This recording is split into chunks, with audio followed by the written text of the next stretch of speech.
BJP उम्मीदवारों की list आई सामने।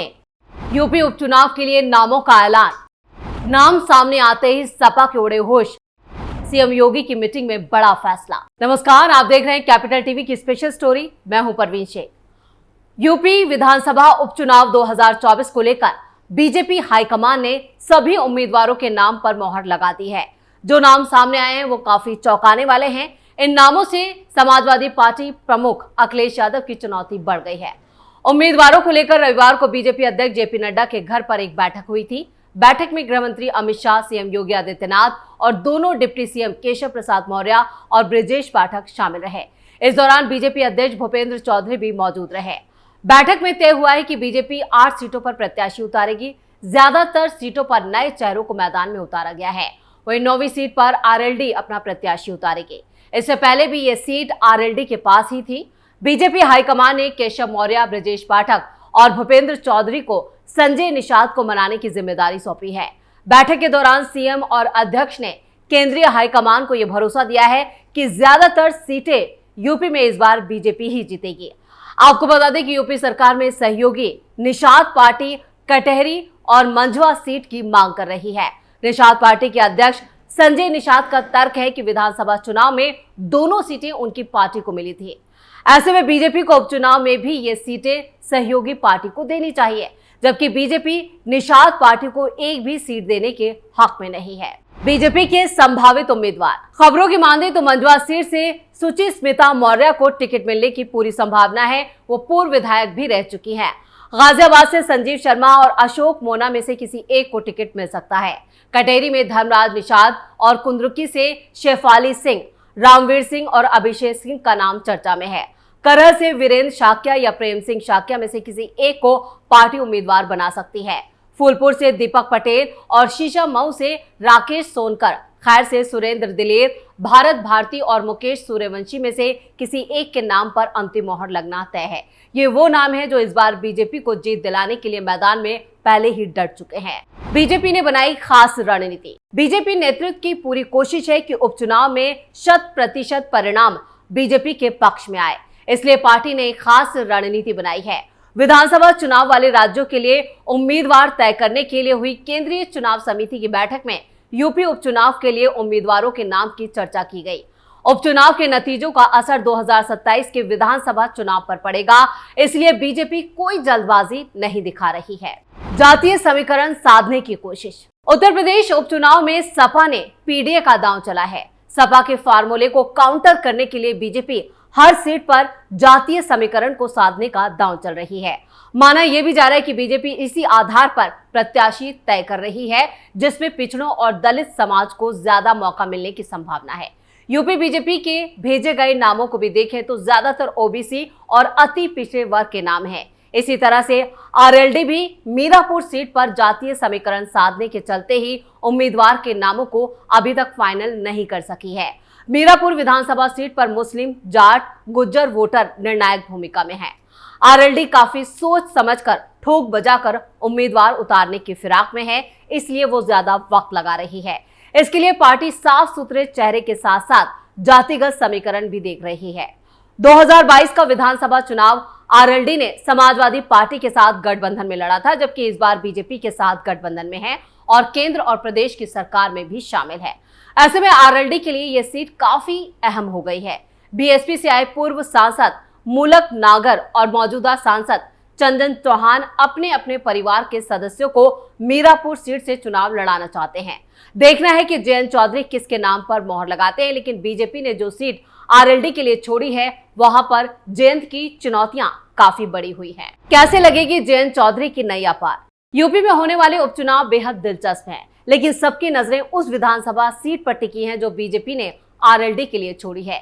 इस सीट के समीकरण को समझना किसी भी राजनीतिक पंडित के लिए आसान नहीं है, लेकिन अभी तक के आंकड़ों की बात करें तो सियासी माहौल को समझे तो यहां होने वाला चुनाव बेहद दिलचस्प होगा। आरएलडी मुखिया और केंद्रीय राज्य मंत्री जयंत चौधरी की अग्नि परीक्षा होगी तो अखिलेश भी कम नहीं है और सांसद चंद्रशेखर आजाद के अलावा बीएसपी सुप्रीमो भी पूरा दम लगा रही है।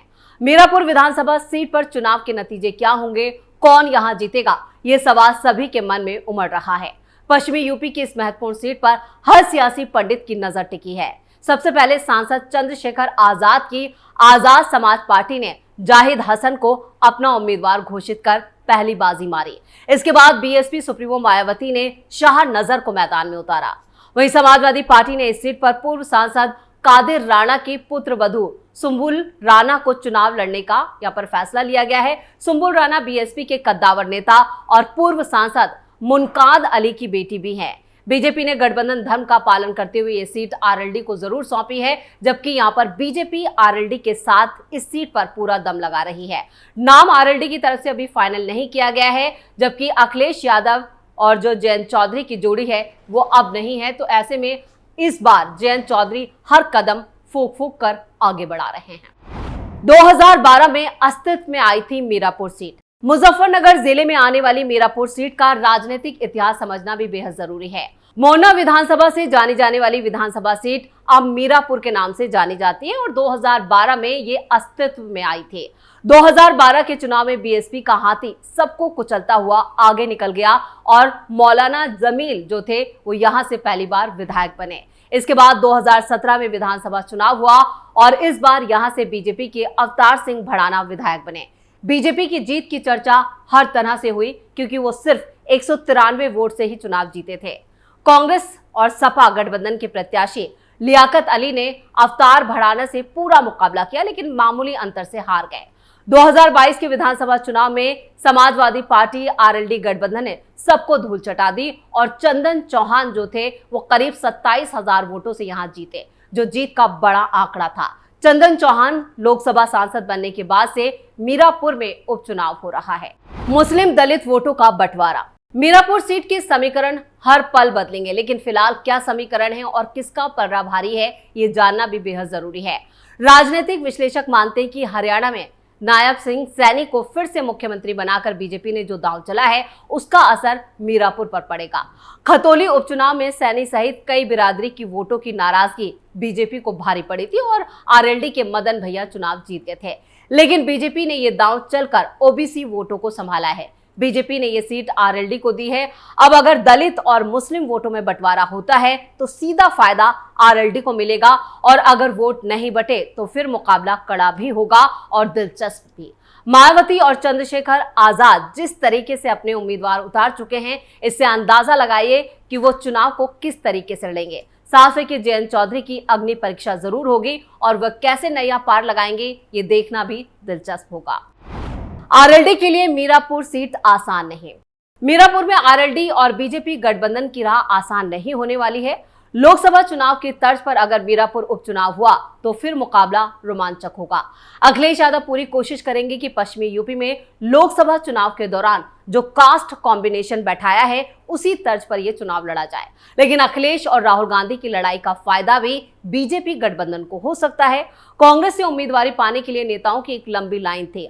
गठबंधन के चलते मैदान में उतर पाने से वंचित रह गए कांग्रेस नेता अरशद राणा ने पाला बदलकर एआईएमआईएम पार्टी का दामन थाम लिया है। उन्हें पार्टी ने मीरापुर उपचुनाव में उम्मीदवार भी घोषित कर दिया है। इस तरह इस सीट पर अभी तक 4 मुस्लिम उम्मीदवारों के नामों की घोषणा हो चुकी है। यूपी उपचुनाव को 2027 के विधानसभा चुनाव का सेमीफाइनल माना जा रहा है। ऐसे में बीजेपी कोई चूक करने के मूड में नहीं है। 2024 लोकसभा चुनाव में झटका खाई बीजेपी उपचुनाव में कोई राजनीतिक रिस्क लेने की मूड में भी नहीं दिखाई दे रही है। यही वजह है कि वो फूक फूक कर हर कदम आगे बढ़ा रही है और समाजवादी पार्टी के पीडीएफ फार्मूले की काट निकालने की कवायद में जुटी है। यूपी बीजेपी की तरफ से पार्टी के शीर्ष नेतृत्व ने 3 संभावित उम्मीदवारों के नाम का पैनल बनाकर भेजा है, जो मीरापुर सीट पर कैंडिडेट का नाम आरएलडी को तय करना है। 2024 के लोकसभा चुनाव में सीटें कमाने से जनता में फैले सियासी भ्रम को दूर करने के लिए बीजेपी ने उपचुनाव के जरिए सपा को तगड़ी पटकनी देने की रणनीति बनाई है। इसलिए बीजेपी 9 विधानसभा सीटों में से 8 पर खुद चुनाव लड़ रही है और एक सीट मीरापुर आरएलडी को दी है। निषाद पार्टी उपचुनाव में 2 सीटें मांग रही है, लेकिन बीजेपी इसके लिए राजी नहीं है। तो यहाँ पर संभावित उम्मीदवारों की बीजेपी की जो लिस्ट सामने आई है, अब उसमें से देखना यह होगा कि किन नामों पर अंतिम मोहर लगती है। लेकिन यह तय है कि बीजेपी और सीएम योगी आदित्यनाथ इस बार कोई भी चूक करने के मूड में नहीं है, जिससे सपा प्रमुख अखिलेश यादव की मुश्किलें बढ़ गई हैं। तो बीजेपी की जो लिस्ट सामने आएगी उससे यहां पर सपा प्रमुख की धड़कनें बढ़ना भी तय मानी जा रही है। तो स्पेशल स्टोरी में इतना ही। वीडियो कैसा लगा कमेंट करके अपनी राय जरूर दें। वीडियो को लाइक करें, शेयर करें और कैपिटल टीवी को सब्सक्राइब जरूर करें। नमस्कार।